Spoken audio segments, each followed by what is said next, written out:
사랑하는 성도 여러분, 안녕하세요. 여러분의 삶의 동반자, 교회 안에서 라디오입니다. 오늘도 주님의 은혜와 평강이 여러분의 가정과 마음속에 가득하시기를 소망하며 사연 하나를 전해드리려고 합니다. 사연의 주인공은 올해 70세가 되신 이 권사님이십니다. 이 권사님께서는 평생을 주님을 섬기며 교회 봉사에 헌신해 오신 분입니다. 슬하에 아들 하나와 딸 셋을 두셨는데 자녀들 모두 각자의 가정을 이루고 잘 살고 있습니다. 그런데 몇 년 전부터 명절만 되면 권사님 마음이 편치 않으셨다고 합니다. 늘 화목했던 명절 밥상에 언제부턴가 보이지 않는 긴장감이 감돌기 시작했고 결국 작년 추석 명절에 큰일이 터지고 말았다고 하네요. 지난 추석은 제 생애 가장 슬프고 고통스러운 명절이었습니다. 늘 웃음꽃 피던 저희 집 명절 밥상에서 상상도 못할 일이 벌어졌으니까요. 저희 집은 대가족이라 명절이면 늘 시끌벅적했습니다. 아들과 며느리, 손주들, 그리고 새딸과 사위, 외손주들까지 모두 모이면 20명이 훌쩍 넘었죠. 저는 늘 그 많은 식구를 위해 새벽부터 일어나 음식을 준비했고 자녀들은 각자 맡은 일을 도우며 명절을 함께 만들어갔습니다. 그렇게 30년 넘게 명절을 보내왔는데 몇 년 전부터 작은 균열이 생기기 시작하더니 작년 추석에는 결국 산산조각이 나버렸습니다. 처음에는 사소한 문제들이었습니다. 며느리가 명절 준비를 혼자 도맡아 하는 것에 대한 불만을 간접적으로 표현하기 시작했고 딸들은 각자의 시댁 명절을 치르고 오느라 피곤한 몸으로 친정 명절까지 신경 써야 하는 것에 대해 부담을 느끼기 시작했죠. 저는 그저 며느리가 원래 말이 좀 많은 편이지 딸들도 다 힘들 때가 있으니 그러려니 하고 가볍게 생각했습니다. 대수롭지 않게 여겼던 저의 안일한 태도가 결국 이 큰 파국을 불러왔다는 것을 뒤늦게 깨달았습니다.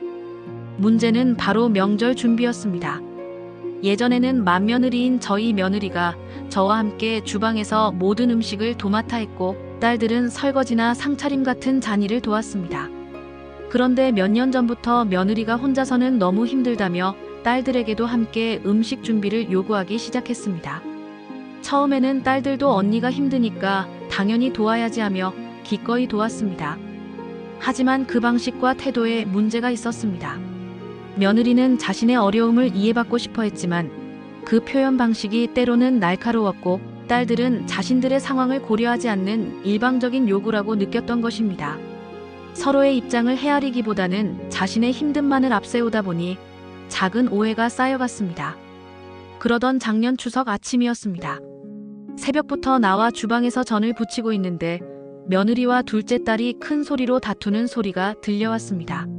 며느리는 격앙된 목소리로 형님은 왜 자기 집 명절은 편하게 쉬면서 우리 집에서는 설거지만 하려고 하냐고 소리쳤습니다. 아마도 오랜 시간 쌓여왔던 불만과 서운함이 한꺼번에 터져 나온 것 같았습니다. 그에 맞서 둘째 딸도 울분을 토하듯 나는 내 시댁에서 할 거 다 하고 몸져 놓을 지경인데 여기 와서 또 새벽부터 전 부쳐야 하냐? 나도 내 새끼들 보고 싶어서 온 거지. 명절 노동하러 온 줄 아냐? 며 맞섰습니다. 그 순간 주방의 모든 공기가 얼어붙는 듯 했습니다. 저는 너무 놀라들고 있던 뒤집개를 떨어뜨린 채 주방으로 달려갔지만 이미 분위기는 돌이킬 수 없을 정도로 험악했습니다. 그동안 숨죽여왔던 감정들이 폭발하면서 서로에게 날카로운 비수를 꽂는 말들이 오갔습니다. 결국 그날 아침 식사는 냉랭한 분위기 속에서 간신히 마쳤고 둘째 딸은 앞으로는 명절에 안 오겠다며 아이들을 데리고 짐을 싸서 서둘러 집으로 돌아가 버렸습니다. 그 모습을 보면서 제 마음은 갈기갈기 찢어지는 듯 했습니다. 평생을 한 몸처럼 지내온 자식들이 고작 명절, 음식 준비 문제로 서로에게 등을 돌리는 상황이 믿기지 않았습니다. 사랑하는 자녀들의 다툼 속에서 저는 아무것도 할 수 없는 무기력함에 사로잡혔습니다. 한두 해가 지나면서 셋째 딸과 막내 딸도 비슷한 이유로 명절에 오는 것을 점점 꺼려했고 결국 올해 설 명절에는 며느리와 아들, 손주들만 저희 집에 오고 딸들은 아무도 오지 않았습니다. 텅 빈 명절 밥상을 보며 저는 얼마나 서럽게 울었는지 모릅니다. 식탁에 차려진 음식들은 그대로 놓여 있었고 그 많던 사람들의 웃음소리와 이야기 소리는 온데간데 없이 사라진 적막감만이 저를 짓눌렀습니다. 평생을 믿음 안에서 화목하게 지내온 우리 가족이 이 명절 때문에 산산조각이 났다는 사실을 받아들이기가 너무나 힘들었습니다. 저는 주님께 매달려 기도했습니다. 주님, 어찌하여 저희 가정에 이런 시련이 닥쳤나이까? 이 모든 것이 저의 불찰은 아닐런지요? 하며 밤새 눈물로 기도했습니다.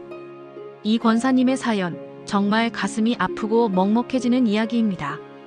아마 많은 성도님들께서도 비슷한 경험을 해보셨을 것입니다.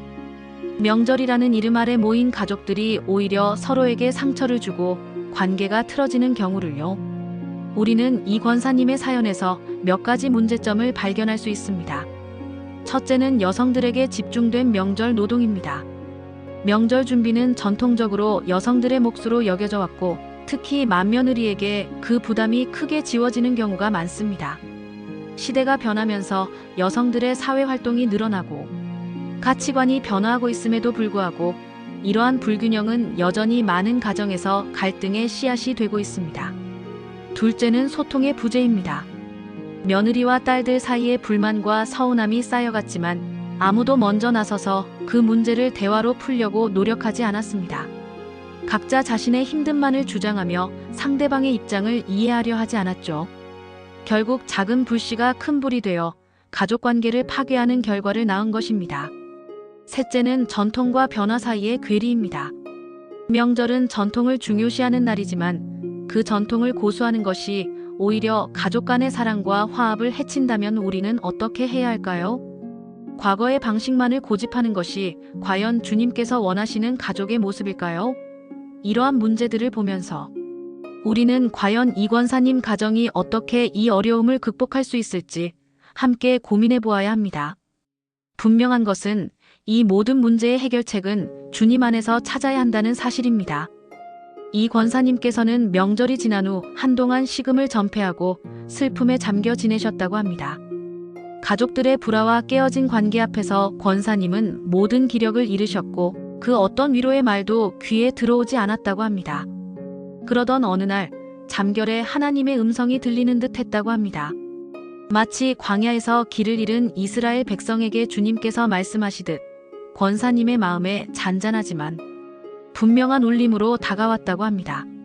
사랑하는 딸아, 너의 슬픔을 내가 아노라. 너의 아픔과 눈물을 내가 보았다. 그러나 너의 가족은 내가 너에게 준 가장 큰 선물임을 잊지 말아라. 그들을 향한 사랑과 믿음으로 다시 일어서라. 너의 기도를 내가 듣고 있으며 너와 함께 하리라.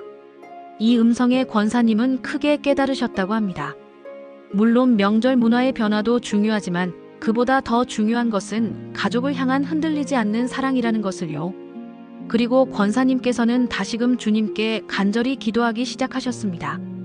어떻게 하면 이 깨어진 가족관계를 회복할 수 있을지 주님께 지혜를 구하며 밤낮으로 눈물로 호소하셨습니다. 권사님은 자신의 기도에 주님께서 반드시 응답해 주실 것이라는 확신을 가지고 매일 성경을 읽고 묵상하며 마음을 다잡으셨습니다. 기도 중에 권사님께서는 한 성경 구절이 마음에 깊이 다가왔다고 하십니다.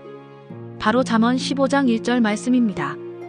유순한 대답은 분노를 쉬게 하여도 과격한 말은 노를 격동하느니라. 권사님은 이 말씀을 통해 자신이 그동안 자녀들의 불평과 갈등을 보면서도 원래 명절은 다 그런 것이라며 지혜롭지 못하게 중재하지 못했던 점을 깊이 회개하셨다고 합니다. 그리고 그 자리에서 무릎을 꿇고 주님께 자신의 죄를 고백하며 용서를 구하셨습니다. 동시에 다시 한번 가족들을 사랑의 마음으로 품어야겠다는 굳건한 결심을 하셨습니다. 더 이상 주저하거나 낙심할 시간이 없다는 것을 깨달으신 권사님께서는 먼저 아들과 며느리 그리고 딸들에게 따로 연락을 하셨다고 합니다. 단순히 안부를 묻는 것이 아니라 솔직한 마음을 담아 자신의 잘못을 인정하고 가족들의 아픔을 헤아리는 진심 어린 대화를 시도하셨습니다. 그리고 모든 자녀들을 한자리에 모으기로 했습니다. 물론 처음에는 다들 망설였고 심지어 몇몇은 거절했지만 권사님의 진심 어린 호소와 끈질긴 설득 끝에 결국 모든 자녀들이 어렵사리 한자리에 모이게 되었습니다. 가족들이 다 모인 자리에서 이 권사님께서는 먼저 진심으로 사과하셨다고 합니다. 눈시울을 붉히며 떨리는 목소리로 이렇게 말씀하셨습니다. 사랑하는 아들, 딸들아, 그리고 며느리, 사위들아. 그동안 엄마가 지혜롭지 못해서 너희들 마음 아프게 한 점 정말 미안하다. 너희들이 명절 때문에 힘들어하는 것을 보면서도 내가 원래 명절은 다 그런 거지 하고 쉽게 넘어가려 했던 것 같구나. 그저 전통만을 고수하려 했을 뿐 너희들의 고통과 희생을 깊이 헤아리지 못했고 명절을 진정한 가족 화합의 시간이 되게 하지 못했던 것이 나의 가장 큰 잘못이다. 이제야 너희들의 아픔을 깨닫게 된 늦은 엄마를 용서해다오. 주님 앞에서 너희들에게 진심으로 용서를 구한다. 이 모든 불화의 책임은 나에게 있다. 권사님의 진심 어린 사과에 가족들은 모두 숙연해졌고 어떤 이들은 눈물을 흘리기 시작했다고 합니다. 그리고 권사님께서는 이어서 이렇게 말씀하셨습니다. 얘들아, 우리 가족은 주님이 주신 가장 큰 선물이다.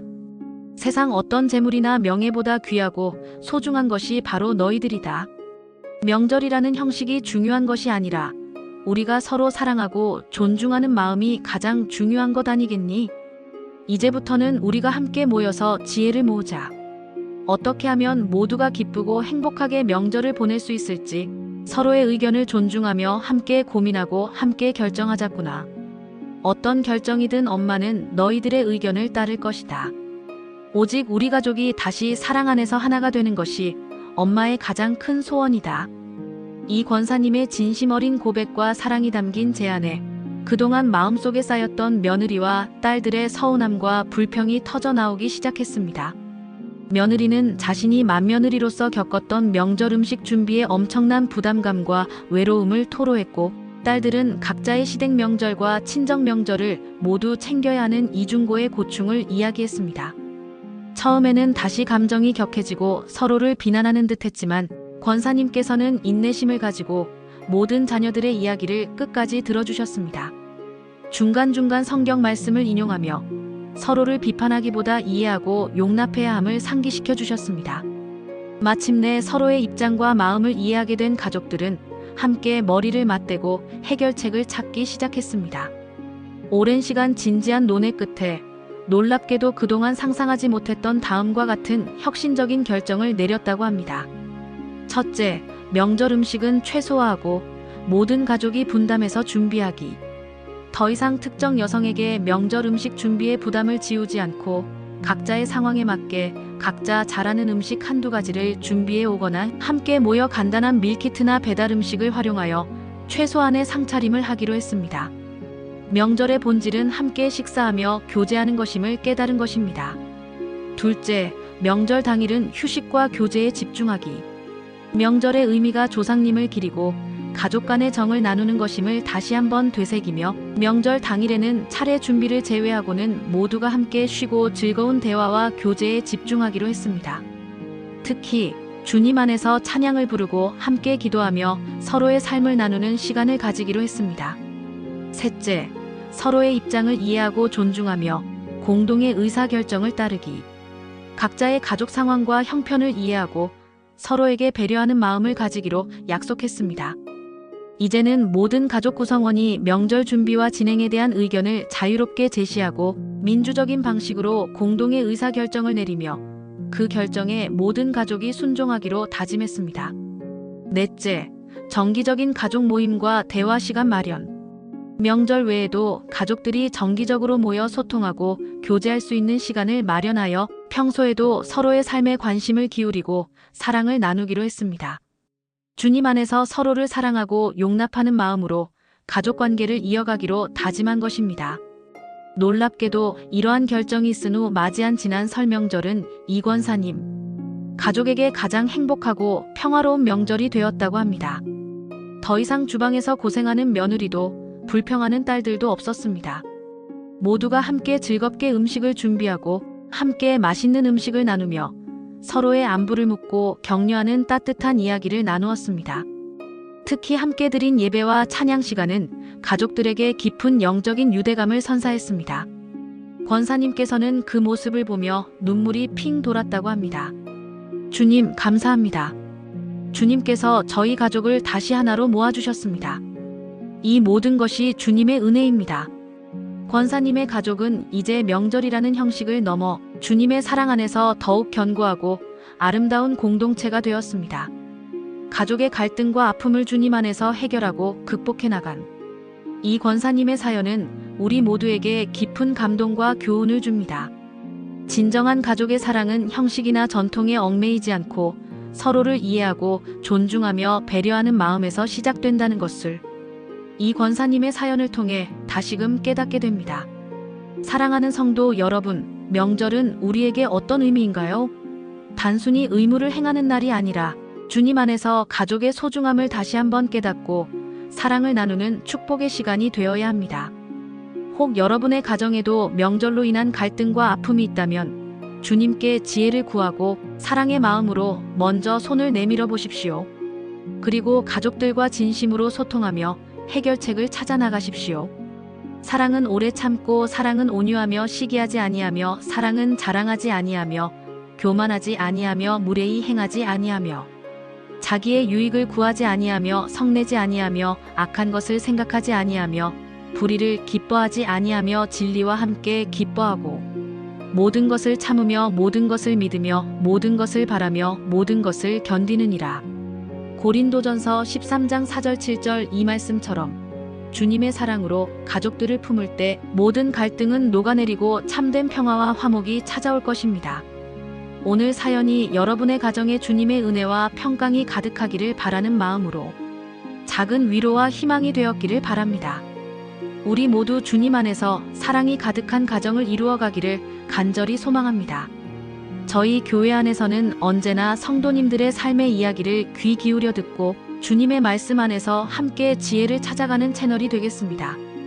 오늘 이 사연이 마음에 깊은 감동과 공감을 주셨다면 주저하지 마시고 구독과 좋아요를 꼭 눌러주셔서 더 많은 분들이 이 은혜를 나눌 수 있도록 도와주세요. 여러분의 구독과 좋아요는 저희 채널에 큰 힘이 됩니다. 다음 주에도 주님의 은혜가 가득한 이야기로 다시 찾아뵙겠습니다. 감사합니다.